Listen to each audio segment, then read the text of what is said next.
یا عشاء کے بعد پڑھ لیں۔ آپ کسی بھی وقت کسی بھی نماز کے بعد یہ وظیفہ پڑھ سکتے ہیں۔ نہ ہی وقت کی کوئی پابندی ہے، نہ ہی جگہ کی کوئی قید ہے، وقت کی نزاکت کو مد نظر رکھتے ہوئے۔ آئیے ناظرین، آج کے اس بابرکت عمل کی طرف چلتے ہیں، لیکن اس سے پہلے اگر آپ اس چینل پر نئے ہیں اور آپ نے ابھی تک اس چینل کو سبسکرائب نہیں کیا تو خدارا اس چینل کو ابھی سبسکرائب کر لیں، کیونکہ ایسے بہت سے وظائف، بہت سے اعمال آپ کے حوالے ڈیلی بیسز پر کرتا رہوں گا۔ اب عمل آپ نے کیسے پڑھنا ہے توجہ کیجئے گا۔ آج 13 ربیع الاول اتوار کا پورا دن، پوری رات آپ کے پاس موجود ہے۔ آپ کو جب جہاں جیسے وقت مل جائے، کسی بھی نماز کے بعد باوضو مصلی پر بیٹھ کر یا چلتے پھرتے آپ نے سب سے پہلے نبی کریم صلی اللہ علیہ وآلہ وسلم کی ذات اقدس پر 3 بار درود پاک پڑھنا ہے۔ درود پاک آپ کوئی سا بھی پڑھ سکتے ہیں، درود ابراہیمی یاد ہو وہ پڑھ لیں، یا پھر مختصر سا درود صلی اللہ علیہ وآلہ وسلم پڑھ لیں یا صلی اللہ علی محمد پڑھ لیں۔ جو بھی آپ درود پاک پڑھنا چاہیں پڑھ سکتے ہیں۔ یاد رکھیے گا درود ابراہیمی کی فضیلت و برکت سب سے زیادہ ہے۔ میں آپ سے یہی کہوں گا کہ آپ نماز والا درود ابراہیمی ہی پڑھیں، کیونکہ یہ وہ درود ہے جو سب سے زیادہ افضل درود ہے۔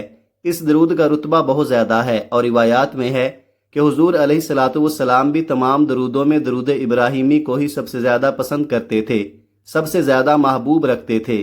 تو آپ نے کوشش کرنی ہے کہ درود ابراہیمی ہی پڑھیں۔ درود ابراہیمی ایک بار میرے ساتھ بھی پڑھیے گا تاکہ ثواب ہو۔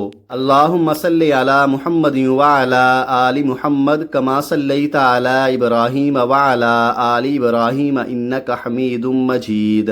اللہم بارک علی محمد وعلی آل محمد کما بارکت علی ابراہیم وعلی آل ابراہیم انک حمید مجید۔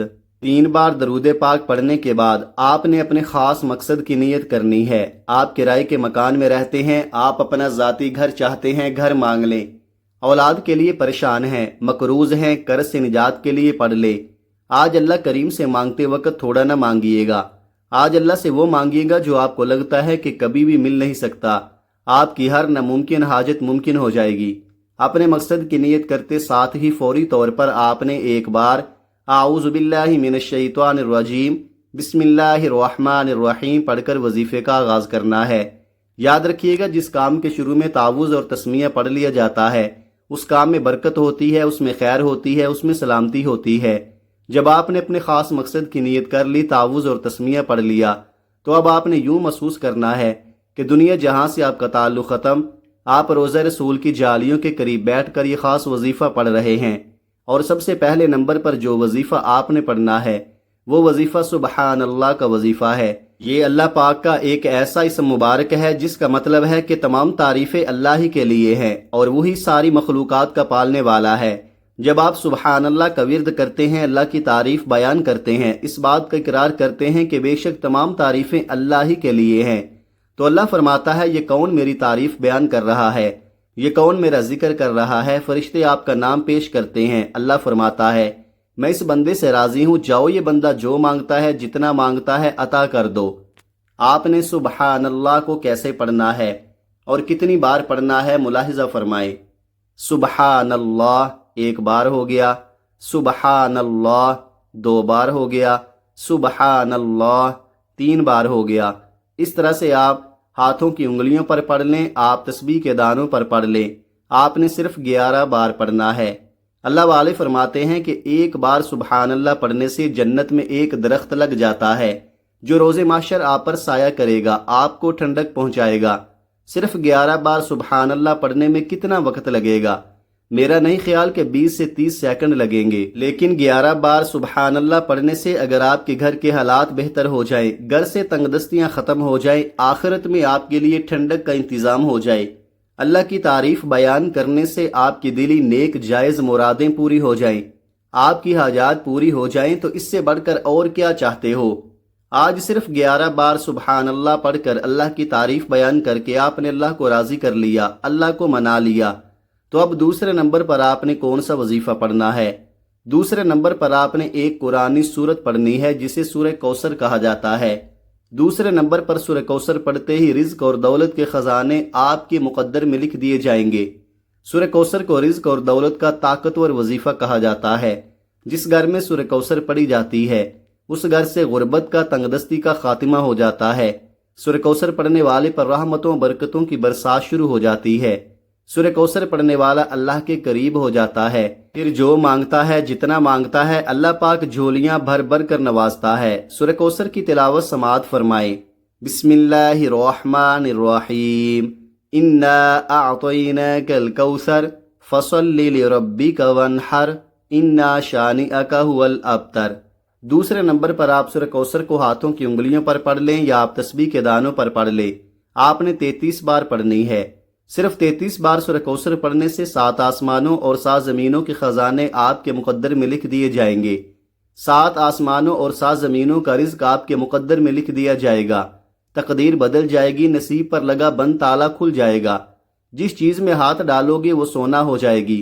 وہ جو کئی سالوں سے نہ مل سکا آج مل کر رہے گا۔ صرف 33 بار سورہ کوثر پڑھنے کے بعد آج کا تیسرا اور آخری وظیفہ، جس کے بغیر یہ عمل نامکمل ہے، جس کے بغیر یہ وظیفہ مکمل ہو ہی نہیں سکتا۔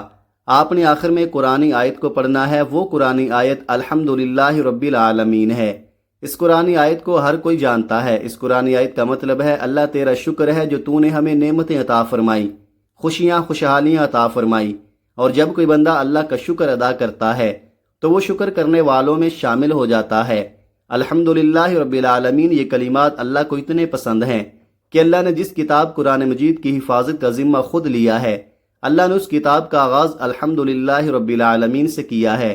اور جب کوئی بندہ الحمدللہ رب العالمین کو پڑھتا ہے، اللہ کا شکر ادا کرتا ہے، اللہ شکر کرنے والوں کو پسند کرتا ہے۔ اللہ فرماتا ہے تو شکر کرتا رہے گا، میں تیرے رزق میں برکتیں وسعتیں پیدا کرتا رہوں گا۔ اور جو ناشکری کرتا ہے اللہ اس سے نعمتیں چھین لیتا ہے، چاہے وہ رزق ہے، دولت ہے، شہرت ہے۔ اور شکر کرنے والوں کے نصیب کے بند تالے کھل جاتے ہیں۔ شکر کرنے والے کے مال میں، جان میں، عزت آبرو میں برکتیں آ جاتی ہیں۔ اس لیے سب سے پہلی بات تو یہ ہے کہ اللہ نے آپ کو جتنا دیا ہے اس میں راضی ہو جائیں، اللہ کے دیے ہوئے رزق میں راضی ہو جائیں، اللہ سے مطمئن ہو جائیں۔ پھر اللہ دولت بھی عطا فرمائے گا، رزق بھی عطا فرمائے گا، سکون بھی عطا فرمائے گا۔ جب آپ اللہ کا شکر ادا نہیں کرتے، اللہ کی ناشکری کرتے ہیں، اللہ آپ کو دی گئی نعمتیں چھین لیتا ہے، رزق کم کر دیتا ہے۔ اس لیے اگر آپ اللہ کا شکر ادا کریں گے تو آپ کے رزق میں برتری اور اضافہ ہوگا، ناشکری کریں گے تو جو ہے وہ بھی چلا جائے گا۔ آپ نے الحمدللہ رب العالمین کو کیسے پڑھنا ہے اور کتنی بار پڑھنا ہے ملاحظہ فرمائیں۔ الحمدللہ رب العالمین 1 بار ہو گیا، الحمدللہ رب العالمین 2 بار ہو گیا، الحمدللہ رب العالمین 3 بار ہو گیا۔ اس طرح سے آپ ہاتھوں کی انگلیوں پر پڑھ لیں۔ آپ تسبیح کے دانوں پر پڑھ لیں۔ آپ نے صرف 21 بار پڑھنا ہے۔ الحمدللہ رب العالمین کو 21 بار پڑھنے والے پر اللہ کریم رزق کے دروازے کھول دے گا، رحمتوں برکتوں کی بارش ہو جائے گی، راستوں سے رکاوٹیں ہٹ جائیں گی۔ جو ساری عمر نہ مل سکا وہ آج مل جائے گا۔ آج تمام بے روزگاروں کو روزگار، بے اولادوں کو اولاد، اور تمام کی تمام پریشانیوں کا جڑ سے خاتمہ ہو جائے گا۔ وہ تمام مسائل جن کا آپ نے پچھلے سال سامنا کیا، وہ تمام کی تمام آپ کی جتنی بھی پریشانیاں ہیں جو پچھلے سال آپ اٹھاتے ہوئے آئے ہیں، شرط کے ساتھ اس سال آپ کو وہ پریشانیاں نہیں آئیں گی، ان کا سامنا نہیں کرنا پڑے گا، تنگ دستی کا سامنا نہیں کرنا پڑے گا۔ اللہ پاک کی رحمتوں اور برکتوں کی برسات ہو جائے گی۔ پہلے نمبر پر آپ نے 11 بار سبحان اللہ کو پڑھنا ہے۔ دوسرے نمبر پر آپ نے 33 بار سورہ کوثر پڑھنی ہے۔ تیسرے نمبر پر آپ نے 21 بار الحمدللہ رب العالمین کو پڑھنا ہے۔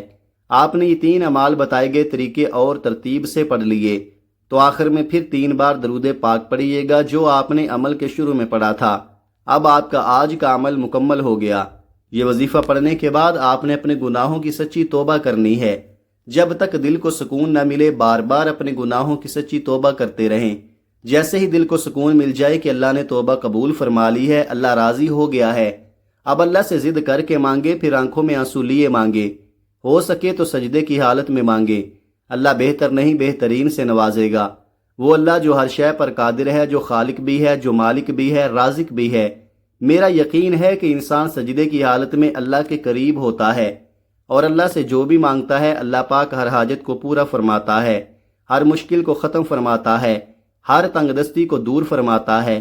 اللہ ہم سب کی نیک جائز حاجات کو پورا فرمائے، آمین ثم آمین۔ دعا ہے کہ رب کریم میرا سنانا اور آپ کا سننا اپنی پاک بارگاہ الہی میں قبول و منظور فرمائے، جو مانگا مقدر فرمائے، جو نہیں مانگ سکے بن مانگے عطا فرمائے۔ ناظرین اپنے رزق میں برکت اور وسعت کے لیے اللہ تعالیٰ کے 99 ناموں میں سے کوئی ایک نام کمنٹ میں ضرور لکھے۔ جزاک اللہ خیرہ۔ اللہ تعالیٰ ہم سب کا حامی و ناصر ہو، آمین۔ اپنا بہت سارا خیال رکھیے گا، ہمیشہ ہنستے رہیں، مسکراتے رہیں، خوش رہیں، آباد رہیں، اور مجھے بھی اپنی نیک دعاؤں اور نیک تمناؤں میں لازمی یاد رکھیے۔